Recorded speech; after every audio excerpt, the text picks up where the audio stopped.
بسم اللہ الرحمن الرحیم۔ بیان کیا جاتا ہے کہ بنی اسرائیل میں ایک انتہائی نیک شخص رہا کرتا تھا جسے اللہ تعالیٰ نے ظاہری حسن و جمال بھی بہت دے رکھا تھا۔ وہ اپنے ہاتھ سے زنبیل بناتا اور فروخت کر کے اپنا گزر بسر کیا کرتا تھا۔ ایک دن وہ بادشاہ کے دروازے سے گزر رہا تھا کہ بادشاہ کی بیوی کی خادمہ نے اسے دیکھ لیا۔ جا کر ملکہ سے کہنے لگی کہ یہاں ایک آدمی ہے کہ ایسا حسین شخص کبھی نہیں دیکھا، زنبیل فروخت کرتا پھر رہا ہے۔ ملکہ نے حکم دیا میرے پاس لاؤ اسے۔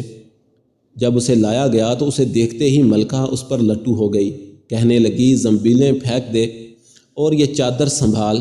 باندی سے کہا تیل اور خوشبو وغیرہ لے کر آ، ہم اس سے اپنی حاجت پوری کریں گے۔ اور عابد سے کہنے لگی اب تجھے زنبیلیں بیچنے کی ضرورت نہیں رہے گی۔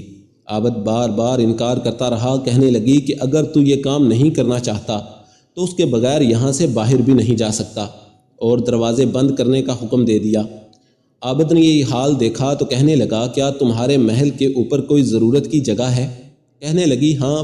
باندی کو حکم دیا کہ اس کے لیے پانی وغیرہ اوپر لے جا۔ یہ عابد شخص اوپر چھت کے ایک کونے کی طرف گیا، دیکھا کہ محل بہت اونچا ہے، کوئی ایسی چیز نہیں جس کے ساتھ لٹک کر نیچے اترا جا سکے، اور آخر میں اپنے نفس سے باتیں کرنا شروع کر دیں کہ تو 70 برس سے اپنے رب کریم کی رضا کی طلب میں لگا رہا، رات دن اسی کی عبادت میں گزرتے تھے، تجھ پر آج ایک ایسی شام آئی ہے جو تیری اس تمام محنت کو ضائع کر دے گی۔ واللہ تجھ سے بڑھ کر کوئی خائن نہ ہوگا اگر یہ شام تیرے اعمال کو فاسد کر دے گی، آخر اللہ کو کیا منہ دکھائے گا؟ غرض اسی طرح سے وہ اپنے آپ کو خطاب کرتا رہا اور آپس میں باتیں کرتا رہا۔ حضور صلی اللہ علیہ وآلہ وسلم فرماتے ہیں کہ اس کے جب اس نے بلندی سے کود جانے کا تخیہ کر لیا تو اللہ تعالیٰ نے جبرائیل علیہ السلام کو ندا دی، انہوں نے لبیک کہہ کر جواب دیا۔ ارشاد ہوا میرا بندہ میری مصیبت اور ناراضگی سے بچنے کے لیے جان کی بازی لگا رہا ہے، جا اپنے پروں سے اس کو تھام لے اور اسے ذرا بھی تکلیف نہ ہونے پائے۔ چنانچہ جبرائیل علیہ السلام نے اپنا پر پھیلایا، اسے پکڑ کر یوں زمین پر رکھ دیا جیسے ایک مہربان باپ بیٹے کو رکھتا ہے۔ فرمایا کہ عابد یہاں سے سیدھا گھر گیا، زنبیلیں وغیرہ وہیں رہ گئی۔ سورج غروب ہو رہا تھا، بیوی کہنے لگی زنبیلوں کی قیمت کہاں ہے؟ کہنے لگا آج تو ان کا کچھ نہیں ملا۔ کہنے لگی تو آج رات افطار کس چیز سے کریں گے؟ کہنے لگا آج کی رات یوں ہی ذرا صبر سے کاٹ لیں گے۔ پھر کہنے لگا اٹھ کر تندور میں آگ جلا دے، اگر ہمارے ہمسائے تندور میں آگ نہیں دیکھیں گے تو نہ جانے کیا خیالات ان کے ذہنوں میں دوڑیں گے، خواہ مخواہ انہیں پریشانی کا سامنا کرنا پڑے گا۔ بیوی نے اٹھ کر تندور میں آگ جلا دی اور خود واپس آ کر بیٹھ گئی۔ ایک پڑوسن آگ لینے کو آئی، پوچھا آگ ہے؟ جواب ملا آگے بڑھ کر تندور سے لے لو۔ یہ عورت آگ لے کر واپس ہونے لگی تو گھر والی سے کہنے لگی کہ تو یہاں بیٹھی باتیں کر رہی ہے، ادھر تیری روٹیاں پک چکی ہیں بلکہ جلنے کو ہیں۔ عورت نے اٹھ کر دیکھا تندور بہترین روٹیوں سے بھرا ہوا تھا۔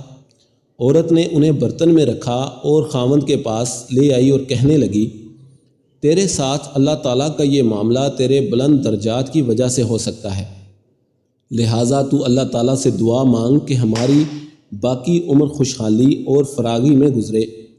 عابد کہنے لگا اسی حال پر صبر اچھا ہے، مگر عورت کا اصرار بڑھتا گیا حتیٰ کہ عابد نے دعا کرنے کا وعدہ کر لیا۔ آدھی رات کو اٹھ کر نماز پڑھی اور اللہ تعالیٰ سے دعا مانگنے لگا کہ اللہ میری بیوی کا اصرار اور تقاضا یہ ہے کہ اس کو باقی عمر میں خوشحالی اور فراغی عطا فرما۔ اتنے میں چھت پھٹ گئی، یاقوت اور موتیوں سے بھری ہوئی ایک تشتری نیچے آئی جس سے تمام گھر جگمگا اٹھا۔ عابد نے بیوی کا پاؤں دبایا جو قریب ہی میں سوئی ہوئی تھی اور کہا کہ اٹھ کر بیٹھ، جو کچھ مانگتی تھی وہ سنبھال لے۔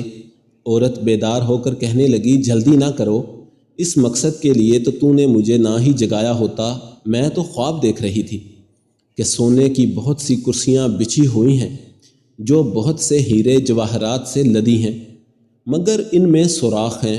میں نے پوچھا یہ کرسیاں کس کی ہیں؟ تو جواب ملا یہ تیرے خامند کے بیٹھنے کے لیے ہیں۔ میں نے پوچھا یہ سوراخ کیا ہیں؟ جواب ملا، یہ وہی نقص اور کمی ہے جو دنیا کی جلد بازی کی وجہ سے واقع ہوئی ہیں۔ تو میں نے کہا کہ میں کسی ایسی چیز کی خواہش نہیں رکھتی جس سے تیری نشست گاہ میں نقص پیدا ہو، لہٰذا اپنے رب سے اسے واپس کرنے کی دعا کر لو۔ عابد نے دعا کی اور تشتری واپس چلی گئی۔